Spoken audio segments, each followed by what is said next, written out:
அனைவருக்கும் வணக்கம். திமுகவுக்கும் விடுதலை சிறுத்தைகளுக்கும் இடையே என்னதான் அவங்க கூட்டணியில இருந்தாலும் ஒரு நல்லுறவு இல்லாமல் தான் இருந்தது. அது ஆரம்பத்திலிருந்தே அப்படிதான் இருந்தது. கூட்டணியில் இல்லாமல் இருந்த காலகட்டத்திலும் சரி, கூட்டணியில் இருக்கிற காலகட்டத்திலும் சரி. 2016ஆம் ஆண்டு அந்த சட்டமன்ற தேர்தல் பரப்புரையின் போது அந்த நேரத்துல விடுதலை சிறுத்தைகளுடைய வன்னியரசு அவர்கள் ஒரு கருத்தை பேசியிருப்பார். நீங்க எல்லாம் பொது தொகுதிக்கு ஆசைப்படலாமா என்று கருணாநிதி அவர்கள் எங்களை பார்த்து கேட்டாரு என்கிற ஒரு செய்தியை ஊடகத்திலேயே அவர் வெளிப்படையாக பேசியிருப்பார்.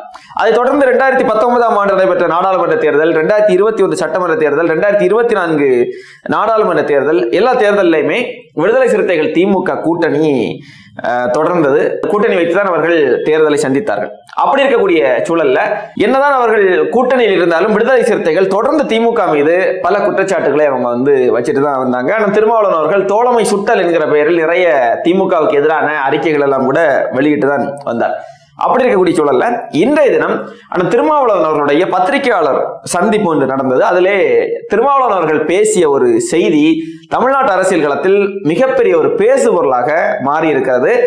இன்றைய பத்திரிகையாளர் சந்திப்பில் திருமாவளவன் அவர்கள் நிறைய செய்திகளை குறிப்பிட்டு பேசியிருக்கிறார். குறிப்பாக இந்த மது விலக்கினுடைய தேவை என்ன, எந்த அளவிற்கு தமிழ்நாட்டில் இளைஞர்களும் மாணவர்களும் மதுவுக்கு அடிமையாகி இருக்கிறார்கள், மதுவுக்கு மட்டுமல்லாமல் கள்ளச்சாராயத்தால் ஏற்படக்கூடிய பாதிப்புகள், கஞ்சா உள்ளிட்ட பல்வேறு போதைப் பொருட்களால் ஏற்படக்கூடிய பாதிப்புகள், இது எல்லாவற்றையும் பற்றி பேசியிருக்கிறார். அது மட்டுமல்லாமல் மதுவுக்கு அடிமையாகி இருக்கக்கூடிய மக்களை மீட்டெடுத்து மறுவாழ்வு மையங்களில் அவர்களை சேர்த்து அவர்களை சரி செய்வதற்கான முயற்சிகள் கூட அரசு தரப்புல சரியா எதுவுமே இல்லை என்கிற குற்றச்சாட்டுகள் எல்லாம் நிறைய வச்சார்.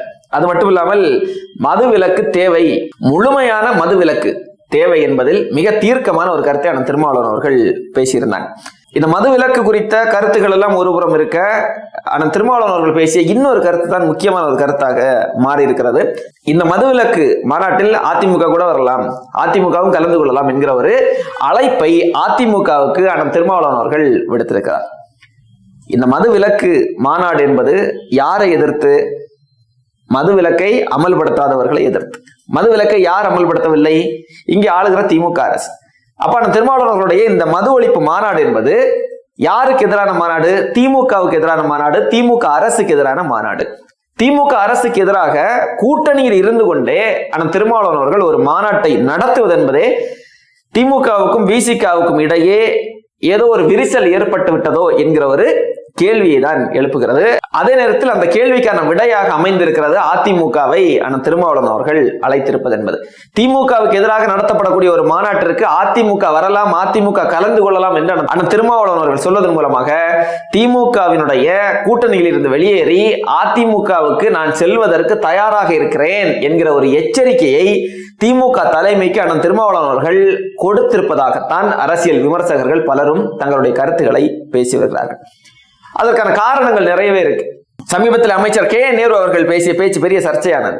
2026ல இப்போது இருக்கிற அந்த கூட்டணி தொடருமா இல்லையா என்பது ஒரு பெரிய கேள்விக்குறிதான் என்கிற ரீதியிலே அமைச்சர் கே நேரு அவர்கள் பேசிய அந்த பேச்சு, அவருடைய அந்த பேச்சு பேசப்பட்டதுமே திமுக கூட்டணியில் இருந்து எந்த கட்சி முதலில் வெளியேறும் என்கிற விவாதங்கள் கிளப்பப்பட்ட போது முதலில் விடுதலை சிறுத்தைகள் தான் திமுக கூட்டணியில் இருந்து வெளியேறுவார்கள் என்கிற கருத்துகள் பலராலும் பேசப்பட்டது. அதற்கு காரணம் என்னன்னா, இந்த திமுக ஆட்சியிலேயே விடுதலை சிறுத்தைகள் கட்சியினர் மீது திமுக ஏவிய அடக்குமுறைகள், அவர்களுக்கு கட்சி கொடியை ஏற்ற விடல பல இடங்கள்ல.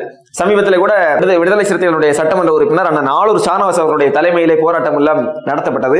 ஏற்கனவே காவல்துறை விடுதலை சிறுத்தைகள் தொண்டர்கள் மீதெல்லாம் தாக்குதல் நடத்திய சம்பவங்கள், இப்படி நிறைய சம்பவங்கள் இருக்கிறது. அது மட்டுமல்லாமல் வேங்கை வயல் சம்பவம் இத்தனை நாட்களாகியும் இதுவரை குற்றவாளிகள் தண்டிக்கப்படாமல் இருப்பது, தொடர்ந்து தமிழ்நாட்டில் பட்டியலின மக்களுக்கு எதிரான குற்றங்கள் அதிகரித்து வருவது, பெண்களுக்கு எதிரான கொடுமைகள் அதிகரித்து வருவது, தமிழ்நாட்டில் சட்டம் ஒழுங்கு சீரழிந்து வருவது, இதெல்லாமே அண்ணன் திருமாவளவன் அவர்களுக்கும் சரி, விடுதலை சிறுத்தைகள் கட்சிக்கும் சரி, திமுக மீது ஒரு அதிருப்தியை ஏற்படுத்தி இருக்கிறது என்று சொல்லலாம். கூடுதலாக என்ன செய்தி அப்படின்னா, கடந்த நாடாளுமன்ற தேர்தலில் 3 தொகுதிகளை கேட்டாங்க விடுதலை சிறுத்தைகள். 2 தனி தொகுதியும் ஒரு பொது தொகுதியும் கேட்டார்கள். பொது தொகுதி என்பது விடுதலை சிறுத்தைகளுடைய நீண்ட நாள் கோரிக்கை. ஒரு நாடாளுமன்ற தேர்தலில் ஒரு பொது தொகுதியில் போட்டியிட்டு வெல்ல வேண்டும் என்பது விடுதலை சிறுத்தைகளுடைய நீண்ட நாள் கோரிக்கை. அந்த கோரிக்கையை திமுக தலைமையிடம் வெளிப்படையாகவே வைத்தார்கள். எப்படியாவது எங்களுக்கு ஒரு பொது தொகுதி வேணும், நாங்கள் சமரசமே செய்ய மாட்டோம் என்று சொல்லி கடுமையாக போராடினார்கள். என்னென்ன முயற்சிகள் எடுக்க முடியுமோ எல்லா முயற்சியையும் விடுதலை சிறுத்தைகள் எடுத்து பார்த்தது. ஆனால் தமிழ்நாட்டில் கன்னியாகுமரியை தாண்டினால் அடையாளமே இல்லாமல் இருக்கக்கூடிய காங்கிரசுக்கே 9 சீட்டை ஒதுக்கிய திராவிட முன்னேற்ற கழகம் விடுதலை சிறுத்தைகளுக்கு வெறும் 2 சீட்டுகளை மட்டும்தான் ஒதுக்கியது. அதுவும் 2 தனி தொகுதிகளை மட்டும்தான் ஒதுக்கியது. இது அப்போதே விடுதலை சிறுத்தைகள் கட்சியினுடைய மூத்த நிர்வாகிகள், கட்சியினுடைய தொண்டர்கள் மத்தியிலே மிகப்பெரிய ஒரு அதிருப்தி ஏற்படுத்தியது. நம்மளை மதிக்கவே இல்லை, நம்மளை மதிக்காத இந்த இடத்துல நம்ம எதுக்கு இருக்கணும், தொடர்ந்து நாம் புறக்கணிக்கப்பட்டே வருகிறோம். கருணாநிதி அவருடைய காலத்திலிருந்து இப்போது வரைக்கும் நாம் தொடர்ந்து திமுகவால் நிராகரிக்கப்பட்டே, புறக்கணிக்கப்பட்டே, இன்னும் சொல்ல போனால் அவமானப்படுத்தப்பட்டே வருகிறோம். இந்த கூட்டணி நமக்கு தேவையில்லை என்கிற கருத்துக்கள் எல்லாம் தொடர்ந்து எழுப்பப்பட்டே வந்தது. அப்படி இருக்கக்கூடிய சூழல்ல 2024 கடந்த நாடாளுமன்ற தேர்தலின் போதே விடுதலை சிறுத்தைகள் அதிமுகவுடன் கூட்டணி வைக்கும் என்கிற பேச்சுகள் எல்லாம் எழுந்தது. அதற்கு காரணம் என்னவென்றால் அதிமுக பாஜகவுடன் இல்லை. அதிமுக கூட்டணியிலிருந்து பாஜக வெளியேறியதும் விடுதலை சிறுத்தைகள் அதிமுகவுடன் கூட்டணி வைக்கலாம் என்கிற கருத்துக்கள் எல்லாம் எழும்பியது. அதே நேரத்தில் அண்ணன் திருமாவளவன் அவர்கள் கூட எடப்பாடி பழனிசாமி அவர்களை வாழ்த்தி, அவரை பாராட்டி எல்லாம் அறிக்கைகள் எல்லாம் வெளியிட்டிருந்தார். அப்ப ஏற்கனவே அதிமுகவுடன் விடுதலை சிறுத்தைகள் கூட்டணி வைக்கலாம் என்கிற கருத்துக்கள் எல்லாம் நிலவி வரக்கூடிய இந்த சூழல்ல அண்ணன் திருமாவளவன் அவர்கள் வெளிப்படையாகவே அதிமுகவுக்கு ஒரு அழைப்பை விடுத்திருப்பது என்பது ரொம்ப கவனிக்கப்பட வேண்டிய ஒரு செய்தியாகத்தான் இருக்கிறது. இல்ல அதெல்லாம் இல்ல, போற போக்கில் எல்லாரையும் கூப்பிட்டாரு, அதுல அதிமுக அவர் அழைத்தார் என்கிற ரீதியில் திமுகவினர் இதை சப்பை கட்டலாம். இல்ல அப்படியெல்லாம் எங்க கூட்டணியில எந்த விரிசலும் இல்லை, நாங்க நல்லாக தான் இருக்கிறோம், ஒன்றாகத்தான் நாங்கள் இருக்கிறோம் என்கிற ரீதியில் பேசலாம். ஆனால் உண்மை என்ன என்பது எல்லோருக்குமே தெரியும். தமிழ்நாட்டு அரசியல் களத்தை நீண்ட நாட்களாக கவனித்துக் கொண்டிருக்கக்கூடிய எல்லாருக்குமே தெரியும். எந்த அளவிற்கு திமுக விடுதலை சிறுத்தைகளை அவமானப்படுத்தி வைத்திருக்கிறது என்பது எல்லோருக்குமே தெரியும். அது தெரிந்த அவர்களுக்கு தெரியும். ஆனால் திருமாவளவன் அவர்கள் ஏதோ ஒரு செய்தியை திமுகவுக்கு சொல்ல வருகிறார் என்ற செய்தி எல்லோருக்குமே தெரியும். இல்ல அவர் அதிமுகவோட கூட்டணிக்கு எல்லாம் போக மாட்டாரு, வேண்டுமென்றால் அடுத்த சட்டமன்ற தொகுதியில் அதிகமான சீட்டுகளை திமுகவிடம் அவர் கேட்பதற்கான வாய்ப்புகள் இருக்கிறது. அப்ப அதுக்கு ஒரு திமுகவுக்கு ஒரு எச்சரிக்கையை அவர் கொடுப்பதற்கான ஒரு நிகழ்வாதான் இந்த நிகழ்வை, அந்த திருமாவளவர்களுடைய இந்த பேச்சை பார்க்கலாம் என்கிற கருத்துக்களும் பலராலும் பேசப்பட்டு வருகிறது. திமுக விட்டா வேற ஆளே இல்லை அப்படின்னு நீங்க நினைக்காதீங்க. எங்களுக்கு அதிமுக இருக்கிறது, அதிமுகவோடு நாங்கள் கூட்டணிக்கு செல்வதற்கும் தயாராக இருக்கிறோம் என்கிற செய்தியை ஆனால் திருமாவளவன் அவர்கள் சொல்லியதாகவும் பல கருத்துகள் இருக்கிறது. எது எப்படியோ மது ஒழிப்புக்கு எதிராக ஆனால் திருமாவளவன் அவர்கள் நடத்தக்கூடிய இந்த மாநாடு என்பது வெற்றி அடைய வேண்டும். இது குறித்து திமுகவுடைய அமைச்சர் மதிப்பிற்குரிய அண்ணன் மா சுப்பிரமணியன் அவர்களிடம் பத்திரிகையாளர்கள் கேட்டபோது, ஆமா அது நல்லது தானே, நல்லதுக்காக அவங்க எல்லாரும் ஒண்ணு சேர்றாங்கன்னா நல்லது தானே, அதிமுக நல்லதுக்காக ஒண்ணு செய்யறதுன்னா விசிகாவோட ஒண்ணு செய்யறதுன்னா அது நல்லது தானே அப்படின்னு அவர் பேசியிருக்காரு. நல்லதுன்னா எதுக்கு எதிராக அவங்க ஒண்ணு கூட்டுறாங்க? மது ஒழிப்புக்கு ஆதரவாக, மது விலக்கை அமல்படுத்த வேண்டும் என்பதற்காக.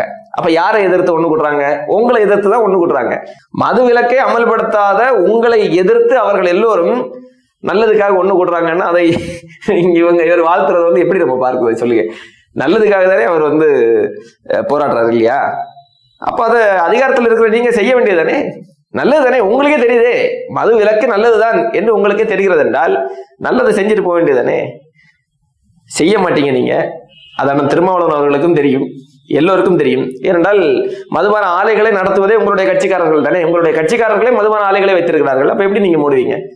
திமுகவுடைய தலைவர்களில் ஒருவராக இருக்கக்கூடிய அக்கா கனிமொழி அவர்கள் அவங்க தான் பேசினாங்க கடந்த காலங்கள்ல, இந்தியாவிலேயே அதிக இளம் விதவைகள் இருப்பது தமிழ்நாட்டில் தான். அதற்கு காரணம் என்னவென்றால் குடும்ப தலைவர்கள் மதுபானத்திற்கு அடிமையாகி மரணம் அடைந்து விடுகிறார்கள்.